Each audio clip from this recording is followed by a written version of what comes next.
I'm not gonna lie. This is a second narration of the video recording because I accidentally revealed private information about myself that I probably shouldn't have exposed after pressing my Windows button to tab out so that I could go and do some stuff on my other screen. I am an idiot. Anyways, hello, welcome back to another devlog on my indie game that I'm creating called Husker. Now, Husker is going to be a Alien Isolation slash Resident Evil style horror game. And at the moment, I'm working on trying to make the boss fight that'll be at the end of the game. Yes, that is very much backwards, but hey ho, it is going well. Also, the person that I'm following tutorials off of to try and make a proper working Alien Isolation style AI is still uploading the series, so I am not able to access more of those videos just yet. But at the same time, getting the boss fight done always means I've just got that extra little step ahead, so that once I want to release the game, well, I can release the demo and then I've got the boss fight already there. Taking a sip of water because I don't want to have mouth clicking the entire time. I am not an ASMR YouTuber. Anyways, so let's go over what we have made since last time. So last time there was a couple of bugs that we found out. The monster was eating the floor and was healing from eating the ground. That was obviously an issue, and one thing that I was really annoyed about was the fact that when I moved around with my player character and I looked down at the ground, my feet would not turn with me. That would remove a lot of player immersion because if you just stood there slipping and sliding around, that obviously doesn't really bring much immersion to the plate. So what I decided to go along with is I wanted to try and make a turn-in-place first-person animation. Now, here's the issue that comes along with trying to make a first-person turn-in-place animation. Not a lot of people have made tutorials on first-person turn-in-place animations, so it took me probably the best part of 2 to 3 hours just to find a good tutorial for doing exactly what I wanted.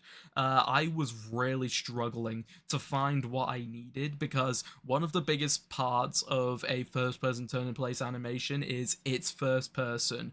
When a lot of people do these tutorials, they do it with third-person characters, which if I was going full Resident Evil style on this, I would be able to have it so that my character would be able to turn left, turn right, but it had a shoulder view instead of the first person character perspective.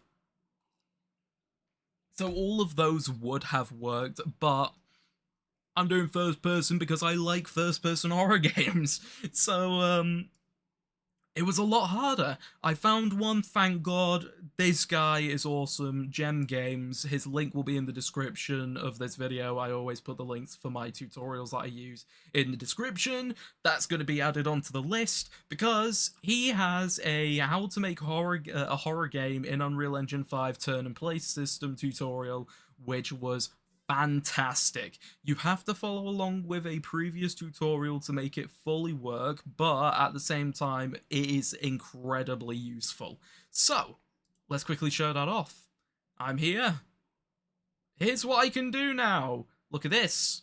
Look at this.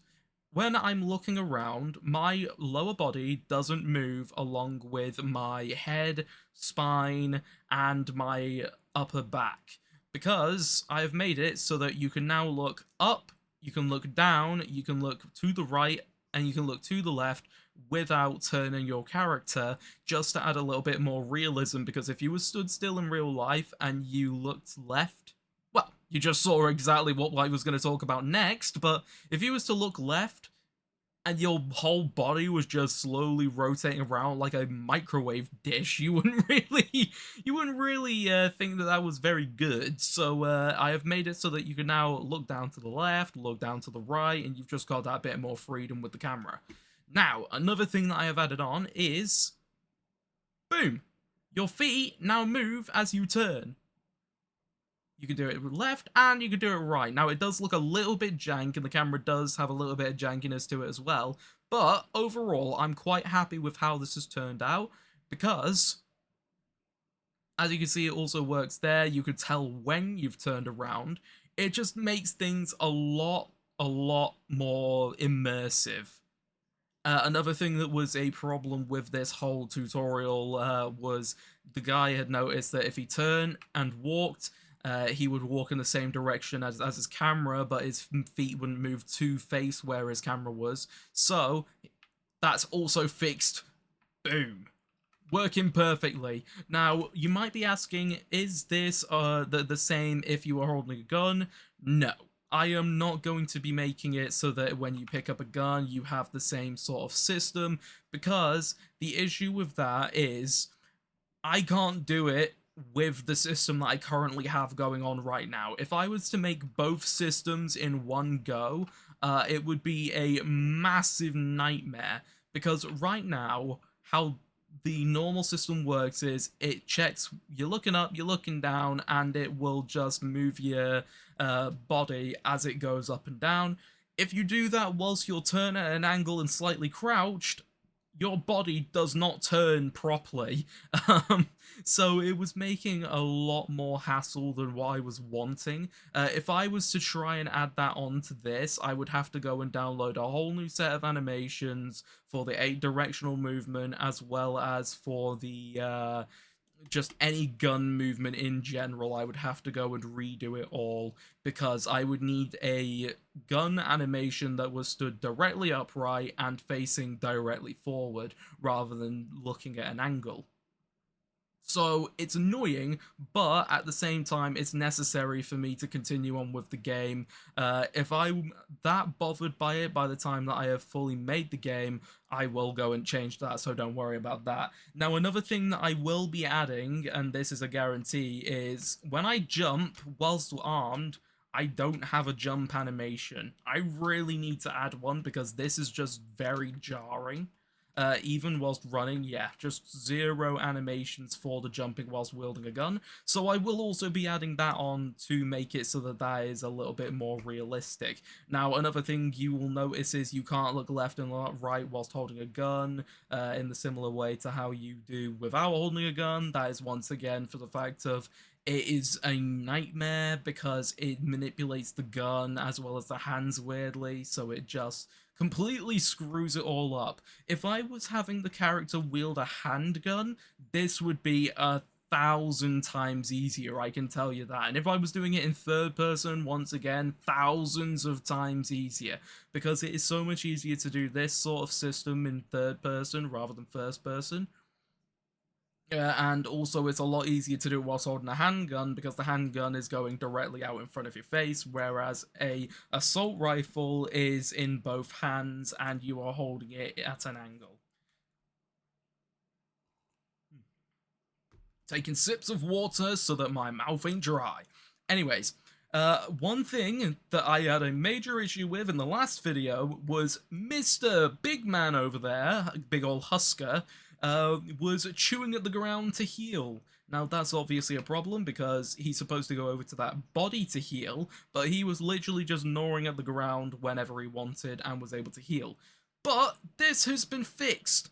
The fix following the tutorial. Now, it does look a little bit jarring now, because he does do that, but what I'm planning on doing is making it so that if he is doing that attack whilst going to try and heal, I'm going to change up the animation that he does for that. Yes, like I said, the fix for making that work was just following the tutorial. In the tutorial, he is supposed to have the heal state as an additional transition state in his state tree. So as you can see here, his shockwave attack, he was supposed to be able to find a body location during the shockwave attack. If you don't have this, he can't do this section properly. I'm unsure as to why that is. I would have tried to figure it out if I understood state trees more. Eventually, when I start working on my next game, I will do everything myself and see if I can do it all solo YOLO. I might try and do a game in Unity though next, because I'm personally not a fan of where Unreal is going. I will try it out. I will definitely try it out, because I mean, Unreal Engine is the largest game engine that game developers are utilizing at the moment, along with Unity and Godot is starting to get a bit bigger with the release of Shotgun Roulette, but I'm not a fan of them deprecating blueprints and C++. Uh, but Versus seems interesting. I will try it out. But yeah, let's have a look at some of the bits that we've added. So in the animation blueprint for the player, this is all the character rotation calculations. Look at how many floats there are. You can obviously see there is a lot that's been added during this whole section. So we have control yaw, previous yaw, difference yaw, final offset yaw, max yaw difference, turn start yaw, spine yaw, pitch rotation. There is an absolute ton that's been added on, and there is a lot of math going on here. But all of this is so that when you turn your head, it turns in a certain direction until it gets to a point where it'll start to turn the character. When you get to a certain point where you turn the character, it does the animation, so on and so forth. There is a lot to it. The event graph has had a few little additions. So where is it? There we go. Character rotation function, and this section here where you just get the pitch rotation from the main character blueprint. That is, hang on a second, let me fix that there. That's better. In the player character, I've changed up the camera a little bit, as well as how the camera rotation works on the player. We have the get pitch rotation function, we have a change to the aiming function, and on the event graph, nothing really has changed out here, so this is all the same.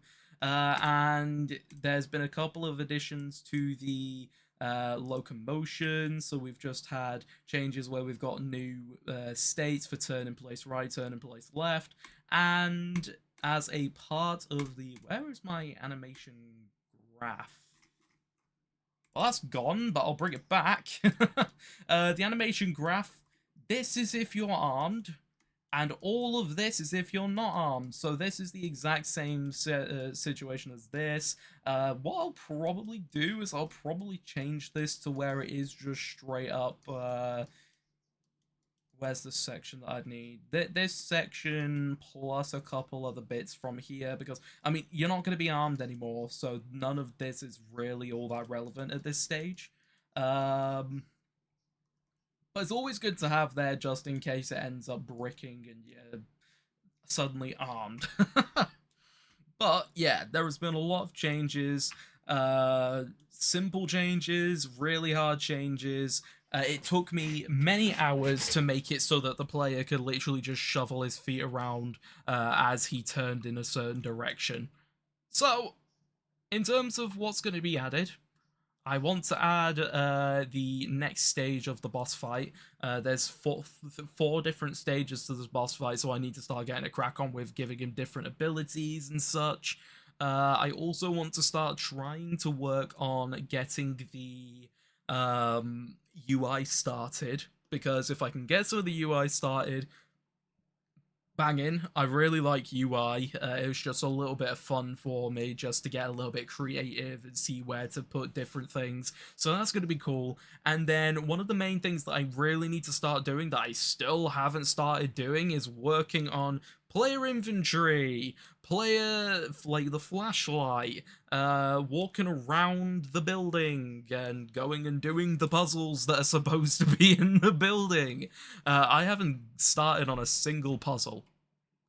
I just have the big guy, so I need to start working on some other bits and pieces for the actual gameplay itself. Otherwise, I am making all of this, and I haven't got the main parts that I need. I need to make an elevator that goes up, I need to make doors that only open if you've got key cards, I need to make tools so that you can go and open things, I need to make an entire inventory system that's probably going to be similar to how the Resident Evil inventory system is, so you can use items on certain things to go and do other things.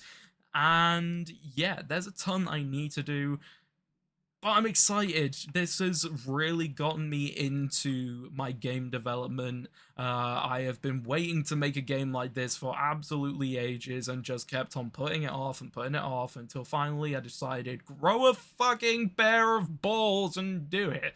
So yeah, I'm finally doing it. Anyways, I am going to end it there because I am starting to ramble. So thank you so much for watching. Hope you continue on with me through this journey of creating Husker. It is currently devlog 6. So we're up to 6 devlogs so far. Um, and there's many more to come. I will keep on creating devlogs and releasing new videos, just developing this game, and then eventually we'll end up with some teasers and sneak peeks and all that type of stuff. And you never know, this game might be big. So yeah, once again, thank you all so much for watching. I will see you all in the next video. In a bit, people.